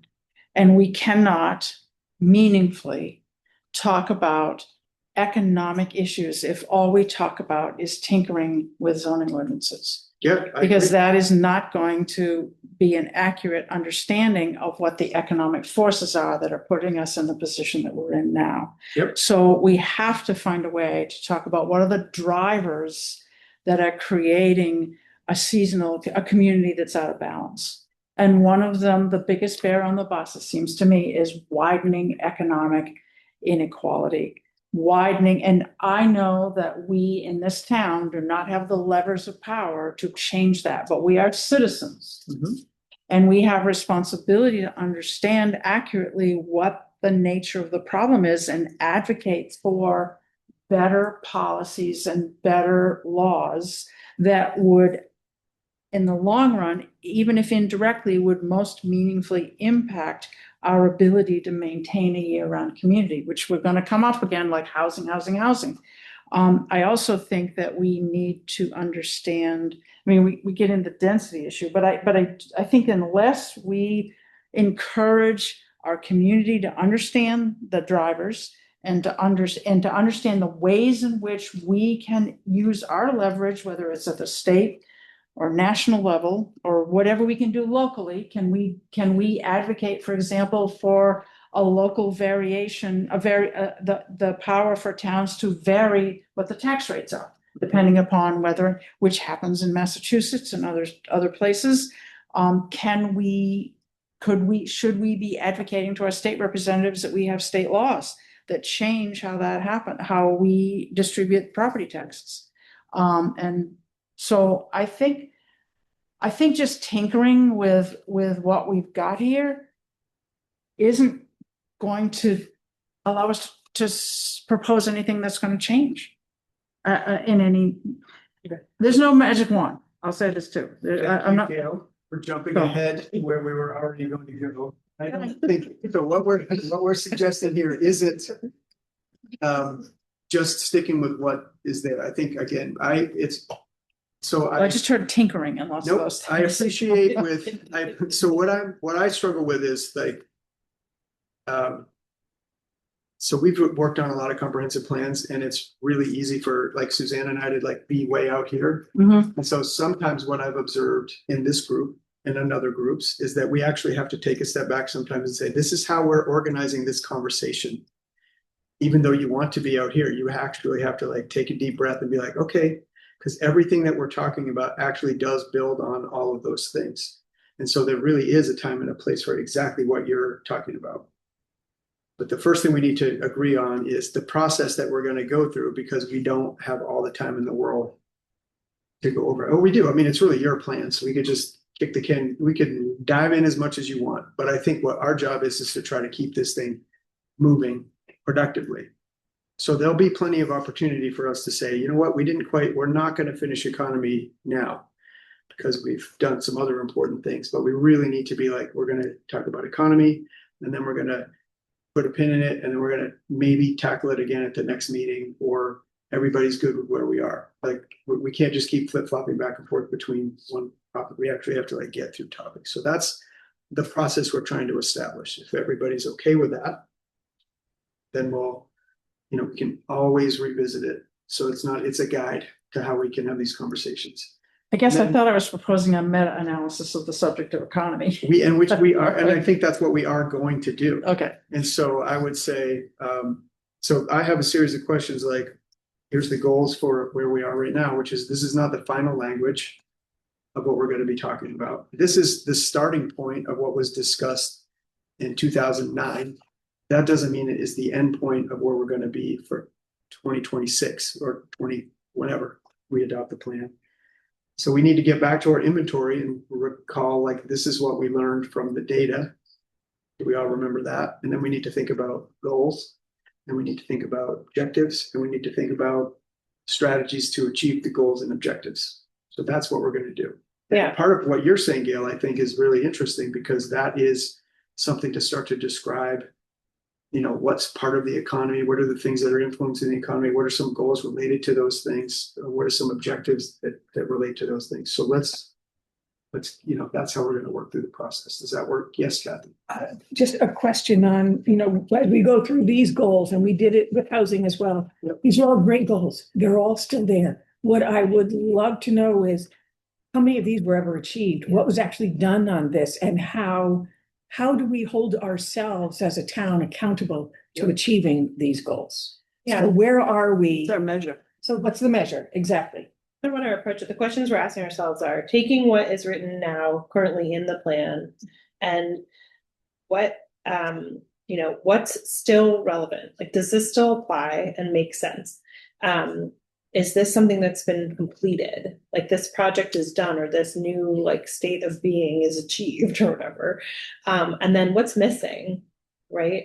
Given that it has been so much time. So thinking about it that way, like if you were to just, use this again in the new plan, would it make sense? Probably not, right? So kind of looking at it that way. Yeah, some of it was a good idea. Sorry we didn't get it done. Absolutely.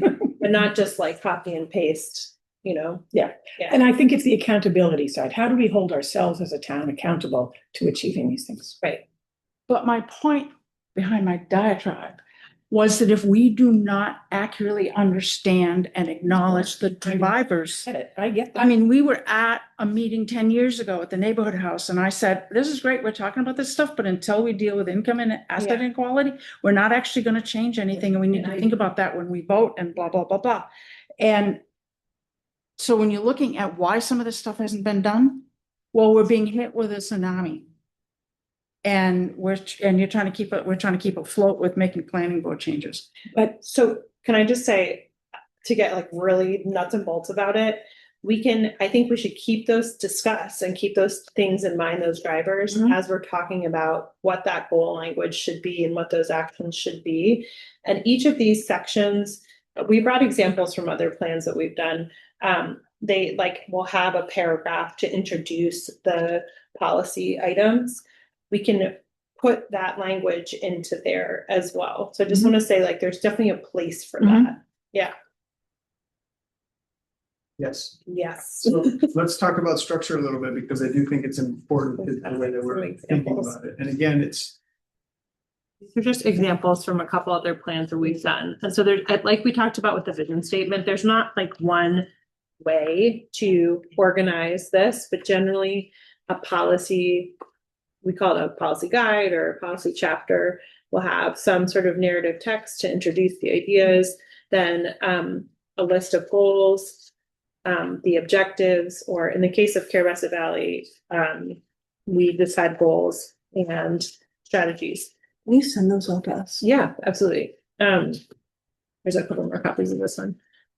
But that, and in Belfast and Rockland, I think we also had the like key findings were listed as well. So if you look at the way the current Town of Mount Desert plan is set up, there's a goal, there's a description of what sort of the idea is behind that.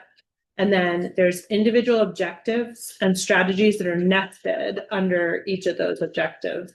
So for example, the first objective in the Town of Mount Desert one, support efforts to provide more year-round and higher paying employment options, et cetera. And then there's a bunch of strategies that are the ideas that they, you know, work towards meeting that objective. And then we always say, who's the suggested responsibility? And, you know, what's the time frame suggest? Yep. Good question. Yeah. What is the Coastal Acadia Development Corporation? Is Thank it, you. I underlined the same thing. It's like, what is this? is that, is it something that was, it's no longer, do you think? And I would like to point out, because I was thinking about that earlier when we were looking at our inventory chapters, and we mentioned some organizations. And my opinion is we should not name Down East Transportation, because they might not exist. It's great, but it should just be transportation providers and not Yes. the company. Yes, Because then yes. if it's changed Right. hands, we're going to be looking at it and say, who's the coastal? Yeah, they're done. Yeah, they were a thing. So just to make it a cleaner document. Other than quickly, but Belfast language does not say anything about the underlying drivers of it. You know. I don't think you're. The point, I mean, I just- Dale, is that you're making your point that you're trying to make. What we're saying is there are locations in the plan, such as where the introductory part is, that is where you can start to have that, where you do address things like that. So what I think I hear you saying is, if we don't understand the levers of the economy in the big sense, the big L's, then how are we making decisions about how we're going to be successful in some of these other goals that we Right. have? Right. So what I would suggest that we address that is at the very beginning. This is how we understand our economy. You know, you could talk about it like these are the economic sectors that are really important and influential in the Town of Mount Desert. And these are the things that influence our economy. Something, and I haven't, like, I'm reacting to you in real time. Right, I sure, would- sure. That's how I would start to think about that. And I think it's important. It's like the principles by which we're thinking about the economy. Right. And then you Right. can start to ask yourself, well, great. So one of our goals is to have a sustainable year-round economy, or whatever it is. So how do we think about those levers in relation to that goal? And what actions do we need to achieve, to go for, that are going to help us push the lever in the direction that we want to help to achieve the goal? Does that make sense? I think I'm There's definitely a place for it, as I think the point. And Yes. because you don't see it in Belfast, like when they went through this process, that wasn't how they characterized the most pressing issues that they were thinking about. Whereas here, it's more acute. It's more in your and face. what we're Yeah, the examples that we're giving you aren't like, hey, we're going to take Belfast and turn it into Mount Desert. Sure. It is, here's a format Yeah. for organizing this section that is different and more comprehensive than the format that you currently have. Correct. And I think that would be good, because I looked at this and I thought, Yeah. it'll never work. It's not It as didn't easy. work. Well, and again, and this is what I'm saying when I'm saying like tinkering with things, like, but the reality is there are good things in this plan. And our job is to take those, we're asking like 3 questions of the current plan right now. One is, what are the good things from this current plan that we want to take now? And let's not worry about final wording, but this is a really good idea. we want to make sure we capture this in the economy. What are the things that we think, are either done or we don't need to carry forward? And then what's missing? Those three things for each section. So do you want us to like just start with objective one and? Well, the first thing, go ahead. No, you go ahead. The first thing I would like you to start with is the goal, which is a one sentence goal. Is that a goal? Should there be more to the goal? Like, we don't want to get into like, what's a goal versus what's an objective? Like Suzanne and I can dive into that a little bit more because we're dorky planners and we love to do stuff like that. But like, it just says, it's just a one sentence goal. Do you think we should have more than one goal? Could we break that goal into its component parts and make it a little more straightforward? So that's what I would like to start with. I would support the goal generally, and I think the first sentence of the description is the telling, is the crux of the problem. That the economy is closely tied to the current housing issues. Here we are 17 years later, and that's still the case. Only on steroids. Yeah, exactly. I had actually written out like 6 different goals from that one sentence that I left in my office. But I'm gonna get to housing another day. Yeah. You will see like sometimes some towns will have one goal or they'll have, several goals. And again, there's no like one correct way to do it.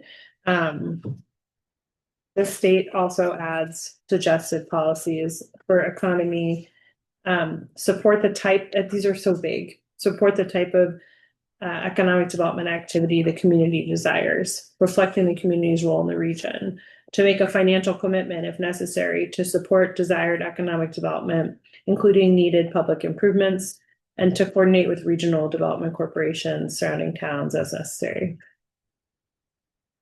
What's that from? I'm sorry. These are the state requirements. It could be more descriptive. Okay. Expand it a little bit to say we want to attract and retain businesses that the community wants, needs, and would support on a year-round basis. That is affordable to the year-round population. That's the crux of it. We have beautiful shops here, but they're not the places you go to every day for what you actually need to live. It's not. My presence for other people at those places. Once or twice a year. And they're starting to close down because we're not their market. So we're left with nothing. Reading this, it's almost 20 years old. Yep. And the first sentence, says it all. It's closely tied to current housing issues. Yep. Some of these other ones we have addressed. The high-speed internet and the marina is continuously updating. But the gist of it is it's housing. And I don't think the town has done much to address that. There's, there's a couple of Kathy Millers running around. But other than that. You've got Farnham's Way, so they did do something. Yes, they did. But in order to bend the curve. But And actually.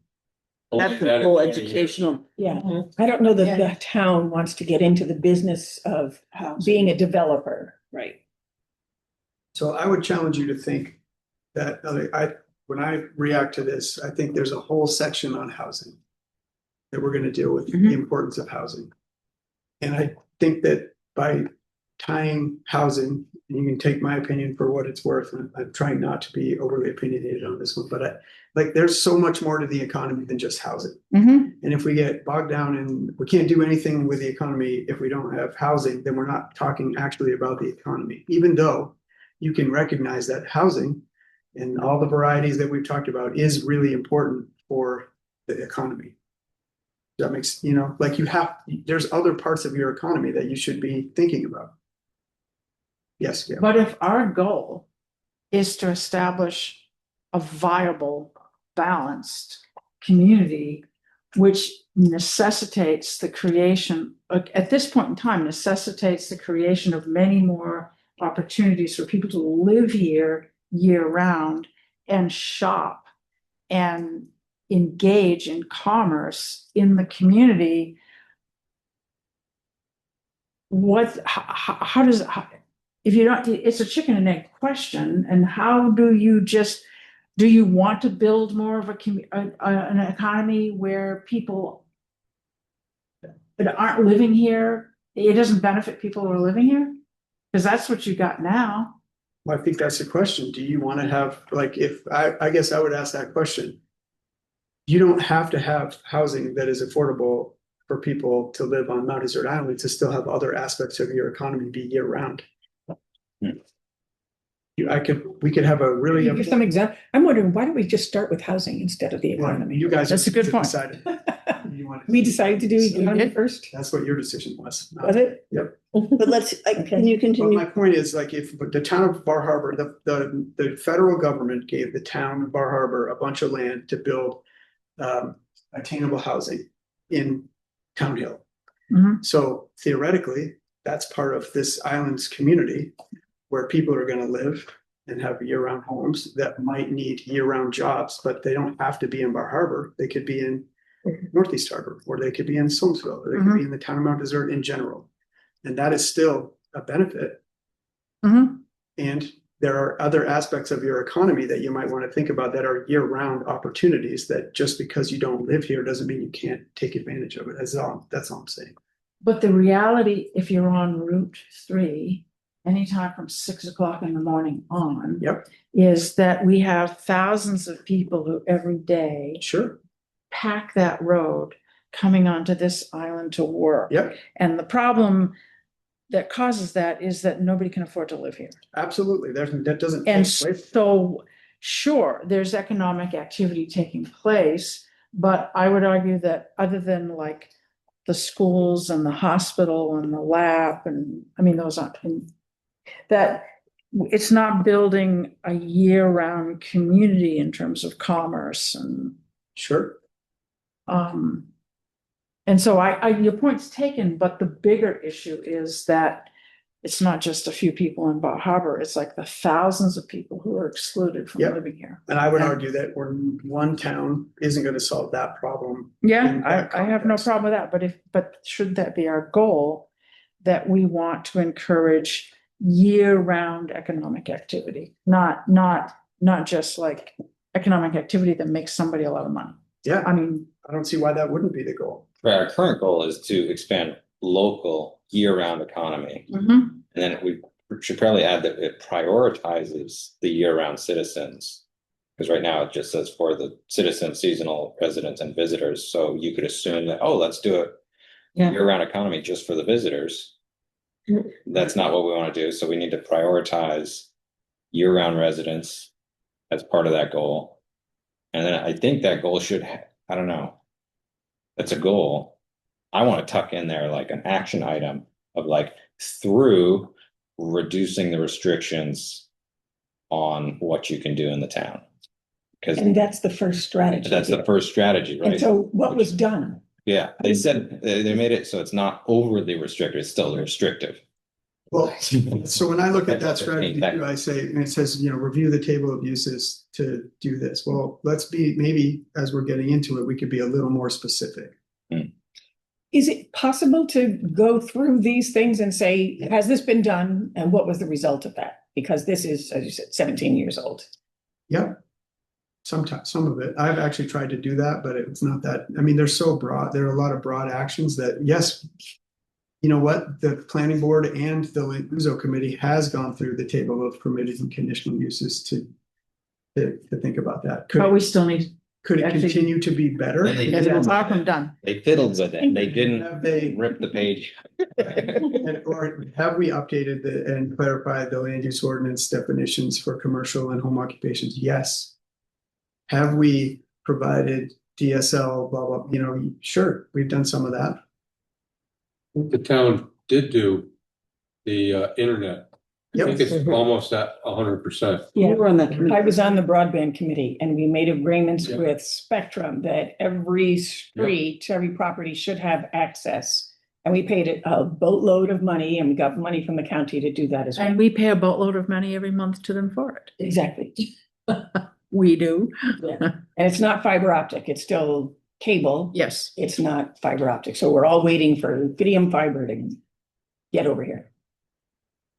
So I'm intrigued by what you're proposing. We should be looking to do to enhance economic I'm just opportunity. trying to think as a business, you want to start a business, where do you go? You go to Texas because it's got low taxes, it's got lots of land, cheap, like that's why people go there. Mhm. Right? Or to tax policy in Tennessee is really good. So people pumping businesses there. Why aren't they pumping businesses here? Cost of energy is really high, Taxes. taxes are really high. There's no land. There's no land. Well, there's no Like, land. what businesses can you attract? Tech businesses. Tech that businesses. people can do from. Can you do businesses in your house?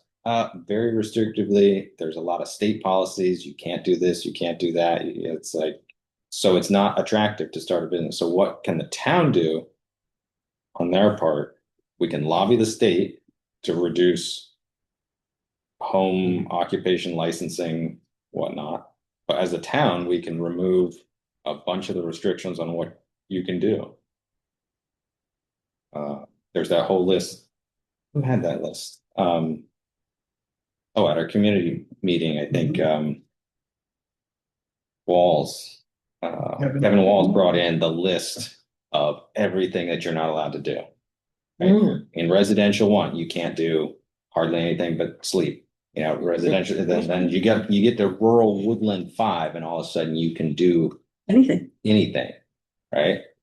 And so why can't you do anything in town? You know, it's like commercial and rural woodland have it sweet, and everybody else is restricted. So if I wanted to start a business, I can't do it. Well, you got all these 1 or 2 acre lots just outside the towns, and you can't do anything on those either.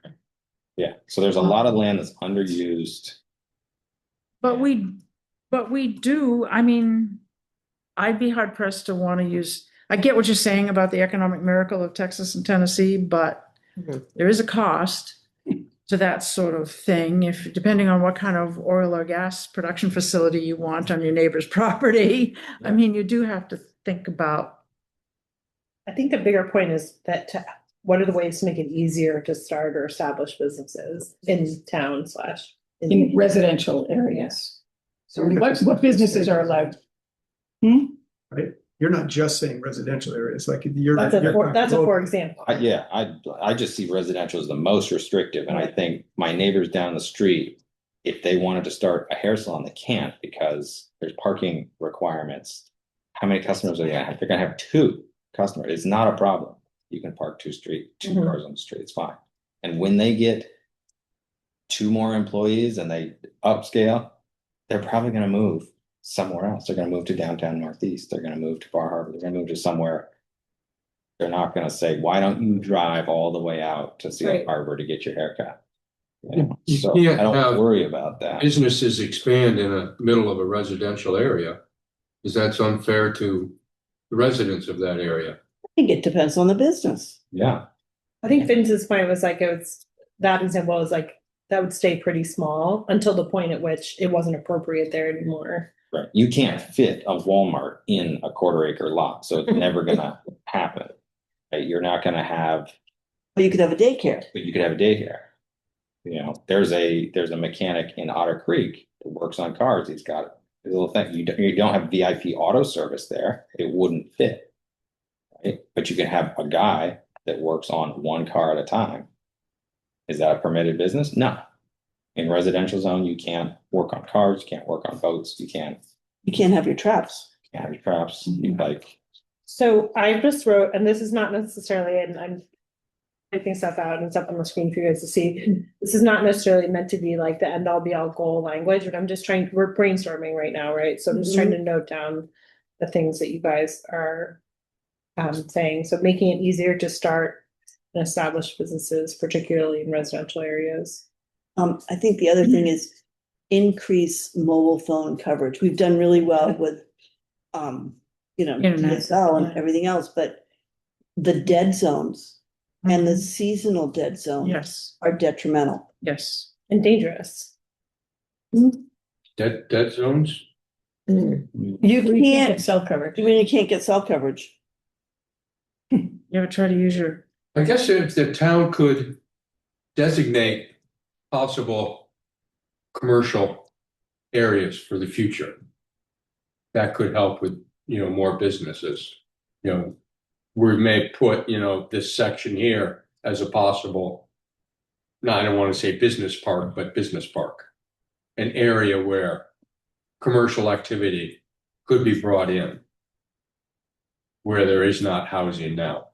And I guess the question you're trying to raise is, what can you do in your own home? Because you already live there, and without renting a different commercial space, something that you can do at home, what would be an imposition on your neighbors if you were to do that?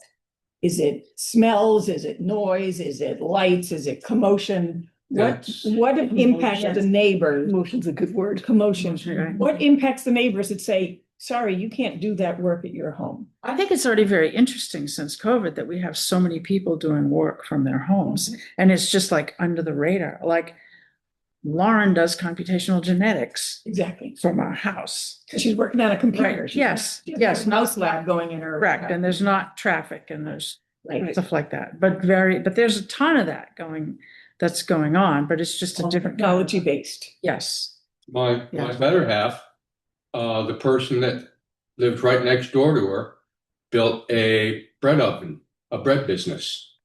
And he has a wood-fired bread oven, and he's making bread all summer long, and the smoke goes and fills her house. Hmm. And Because she he's likes got a that, or chimney she 30 doesn't like feet away. And, you know, so it's hard to have a business in the middle of a residential area. That's why they're residential.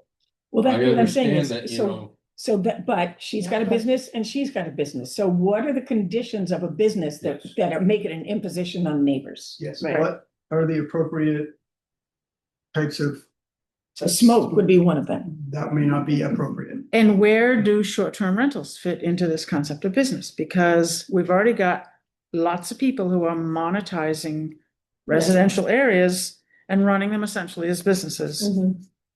And are we happy with that? Yeah. That's a noise. Is that condition. okay? It's a traffic condition, yeah. Well, it's also just taking away from Yes. residents. Residents. It becomes non-residential. So that's another thing. How do you allow businesses in a residential area that doesn't create a situation in which they're no longer residential? I mean, how do you set that up so that actually one doesn't defeat the underlying purpose of being able to afford to live here and do stuff? I'm just amazed at the addition of, you have the neighborhood house, and then what was the, U.S. Stanley? Electrical business. and it now is this very attractive building that's got two businesses and a renter upstairs. And there are Yeah, one short term, isn't it? Two renters upstairs. two renters upstairs, okay. But it's very attractive, they're very quiet. They've improved the view from the medical center down, and because we have given them, we have right of way, so I keep my eye on that. But those are the kinds of things that I think could be replicated. There are other businesses that, you know, especially like on Main Street, they were down, hidden away where you couldn't find them.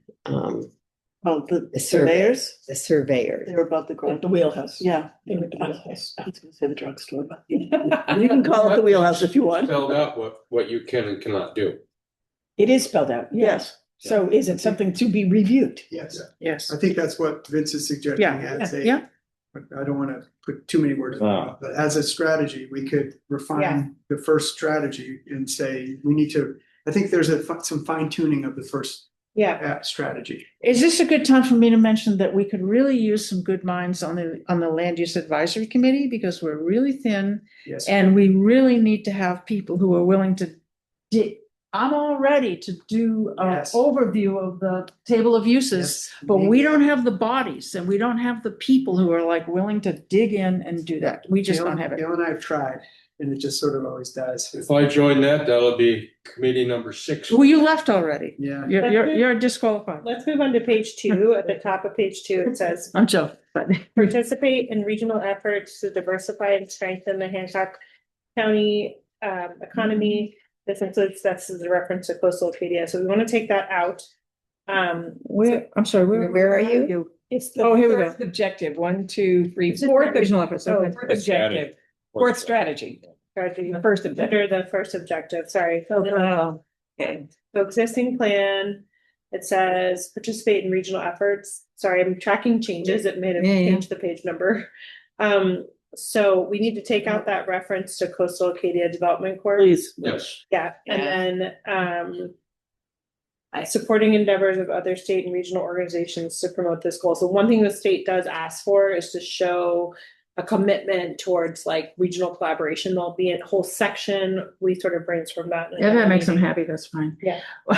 On the objective itself, I think the word particularly kind of sticks in my craw a little bit. Support efforts to provide more year-round and higher paying employment options for residents that will sustain a viable year-round community, including those supporting home-based businesses and occupations. Okay.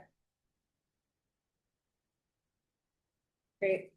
And in terms of regional efforts, I mean, I think, again, this is like Noel was saying, this is very general, right? And it is sort of an ongoing, but that seems to be the only thing that doesn't apply anymore, the Coastal Acadia Development Corp part. Was the League of Towns in existence when this was written? Did they Yes. become? Was, yes. Did I miss it? Is it missing in here? It was never mentioned? So maybe that could be added to the responsibilities column, right? Like partnering with the League of Towns. And you also might want to say strengthen the Mount Desert Island and Hancock County. I mean, there's kind of two things that we spent a lot of time talking on well, the League of Towns includes what? Trenton? Does it include Trenton and Lemoyne? Yes. Elsewhere. Ellsworth. Oh, it doesn't include us? Island. Oh, okay. And the park. Yes. Can I ask, the fifth strategy Yeah, was create incentives. Was that ever done? No. Well, what does it kinds mean? of- Exactly, what kinds of Like a incentive tax. could the town do? A tax incentive. That's all limited by state law. Yes. So we should Yeah. switch that goal to lobby the state for autonomy in tax usage. Tax allocation, Well, taxation and tax. Gary Friedman is trying hard to Local option tax. get a local option tax. But I don't know if that would impact like local property taxes. So you can say, if you're a new business and we've all really want you here, you can pay lower property taxes. That would be an incentive, I but think in this situation, like such as would be a good way to say, incentives, we might not be able to think of all the incentives right now, but giving some examples of what those incentives might be, such as lobbying the state for local option sales tax, such as tax breaks for certain types of business, such as, and I don't know what the state rules are. If property taxes all have to be the same regardless of who doesn't, can the town refund some tax No. money? You have to, you I look looked into into that. I've looked into that. I've curious everything. Massachusetts, they passed a state law that gives town voters the authority to, I think it's up to 50% differential in year-round resident property taxes versus, and you can't use it to just increase taxes in and of itself, but you can shift the burden from year-round residences to seasonal property use. Which would be, and you can vary. I mean, sometimes you can do 3%, or you can do 20%, or you can do 50%, or whatever. Something, the home, what is the homestead incentive? Yeah. Homestead exemption. that could be increased. Is there could be increased for, Yeah. yes? I know in The other town has states, taken away some of our homestead exemption. The homestead exemption is $25,000, and they've taken $2,000 of that away from us year-round residents. So now it's up to 23,000 instead? Hmm? You said now it's 23,000 you can take off? The homestead exemption is 25,000, but the town is allowed to dip into that if they don't assess you at 100% of your rate. And this is coming straight from Kyle to me when I complained that my homestead exemption is 25,000, not 23. And he said, we are allowed to dip into that. I've had discussions with John McCulley and other people. But in any event, 25,000 is not gonna do That it. 25,000 homestead exemption should have been keyed to the rate of inflation 25 years ago. Right. Yeah. But I When wonder they if there's started that, comparable yeah, for businesses. Houses were that, So but now I'm the- getting off topic. Yes, we're dipping into Is- fiscal okay. capacity and those kinds of questions, but what we're talking about right now is going through this list and thinking about like, building on this strategy a little bit more. Can I say with respect I to like what's written on here too. creating incentives to establish year-round businesses, why are we saying in designated areas, for example, in traditional village centers? Why don't we just say create incentives to establish year-round businesses and be more open about the possibility of it being? Location. Yes. Sure.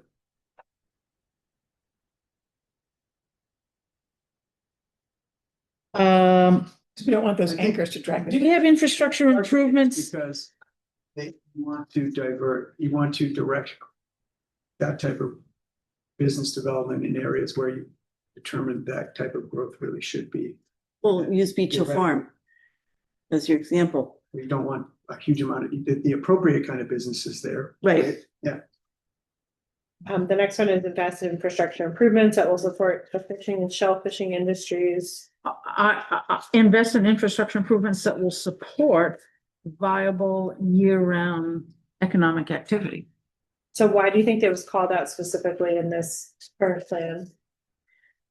And what do we honestly think the And we are. future of fishing and shellfishing is? They're making major investments in the marina. Yeah, so There. between when this was written and now, Yeah, major investments were made it's happening. in the Yes. fishing. Could you say? And I don't know what's happened now- at Bartlett's, whether there's Take a been, porta potty. no, but they have floats and piers and the people. We're on the harbor. Walk out of committee. there. Are there And other they things can coming on? truck. Our committee has just One of the only places in July. okayed Yeah. some buyers to have trucks down at Bartlett's because there's not enough room in Northeast Harbor. And so some people, we've told them, you can't get in here, but you can go here. So do you feel like maybe we don't need to be specifically calling out fishing and shellfishing in this one? Keep the idea of investing in infrastructure They improvements. support industries. That will support year-round economic activity. But are there two separate things? Could you have two separate actions? You want to have infrastructure improvements that support year-round economic growth or whatever, the year-round economy. But if you're talking specifically, this is dealing with really the marine economy. So do you want to have a strategy that is continue to invest in infrastructure improvements that support the Working water- year-round working marine waterfront. economy? Could we just- Waterfront. Park that for when we get to marine economy. Yeah. Yes, Okay. even though it's still part of the economy. I like all the stuff that's written on here. It's our challenge is to get the town to do a lot of it. Right. Yeah, well, let's worry about the challenges later. We're gonna get to the ideas now. But all the stuff written here is very good. Yep. There's a couple little things, but But this contract zone one, Establish a contract zoning option for uses not normally permitted, but may be otherwise suited for a Has not. particular. Example, application. please. has not been done. So the What does contract that zone mean? would be, you'd have to add a Spot zoning for a business or something? kind of, but you'd have to add a provision into the ordinance that allows for a contract zone to be created specific to, and so contract zones have to be also consistent with a comprehensive plan. So it would allow you to go in and then say, hey, in this area, it is, right now it's currently used for these kinds of things, but we've got this great idea. It really belongs here. Here's a process for making that happen. I feel like these are rare, they should be like, there's some somewhat rare circumstances, like Noel was saying, for some reason it really makes sense. To me, like, why doesn't the zoning already Allow that anyway. Just change this. I'm not comfortable, I don't know. Or, I'm not- I am not a big fan of this, but we had a situation we have a town meeting form of government. We had a situation in which we needed to create a new zone for the Estate, which we thought was gonna be the be all and end all. Mhm. And so that happened. Right? There's a separate zone that got created. So why, if somebody comes along with a whiz bang idea that they think should be in a place where all the people in that area aren't expecting something like that, what's wrong with saying, can we change the zoning ordinance and we go to town meeting or something like that and do that? So the community is engaged in that process of change, not just allowing it to happen at the planning board level or something like that. In a contract zone, you'd still have to go to town meeting like that, but I think that's what Suzanne was saying, which is like, why not just go through the full zoning process? Right. So let's Okay. eliminate this is what Yeah, you're saying. I think, yeah. Let's get rid of. Yeah, and I think we're gonna avoid like having a Bar Harbor zoning ordinance, where there's like 27 different types of zone, you know what I mean? Like just having all these little sort of. Oh, yeah, okay, That zoning sort of lends itself to you're a favored person. You Yes. get what you want. yes. You don't. Yeah, So go through the regular process because we have that available to us. Yep, I think this town is small enough too, and like thoughtful and engaged that you can, make those changes through the normal process. Okay. It is 7, so just to be mindful of people's time. Yep, Well, How many more do we have left? Like 3? 800. that's only the first objective, the economy. There are more. You want to But finish? we're getting into it. Yeah, this, we're gonna get into a rhythm with this, right? Okay. And so there will be some topics we talk about too, where like not a lot's changed maybe, or like, I don't know, it isn't as complex perhaps as economy and housing. So any questions about this process that we're going through in terms of kind of, again, we sort of look at what exists now, since it is an update, this is our starting point. Does this still make sense? Has it already been done? What's missing? Is there a different way to word it? Things like that. Yeah, that's sort of the questions we're going to keep asking ourselves as we go through this. And I think what's important for us to do is not just focus on the strategies like we are, but the objectives. Do we have the right objectives Yes. here? And so part of me thinks, we put this together kind of how it looks in the current plan, but if you look at the examples of other plans we've done, we tend to like Right. do more bullets, right? Yes. And I do like that these strategies are nested under the objectives. But we can lay it out differently if it makes it easier. So maybe our homework for the next meeting is we're going to pick up with this, go back through, spend some time asking yourself that question. Are these the right objectives? If we're going to get really nitpicky about strategic planning, objectives are typically measurable, like increase, decrease, expand, not inventory, that's more of an action, but like thinking about, can you measure this over time? And then the actions or strategies are like a project that you're going to do as a town or committee is going to work on. Can you send us links to some of these other towns? Yeah. I also encourage you, I'll pull it up right now just to show you. And this is probably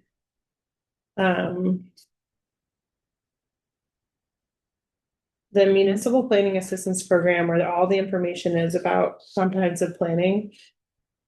They list all the towns' comprehensive plans. Yep. Did it click on Yeah, it? right there. I think you scroll down more. You'll Um, get to the table. Yeah, so there's a chart here. These are the ones that are currently in for review. So we just submitted Carabasset Valley. So these are all in for review. And then you can see these ones some of them have not been found consistent. That means they have things they still need to change.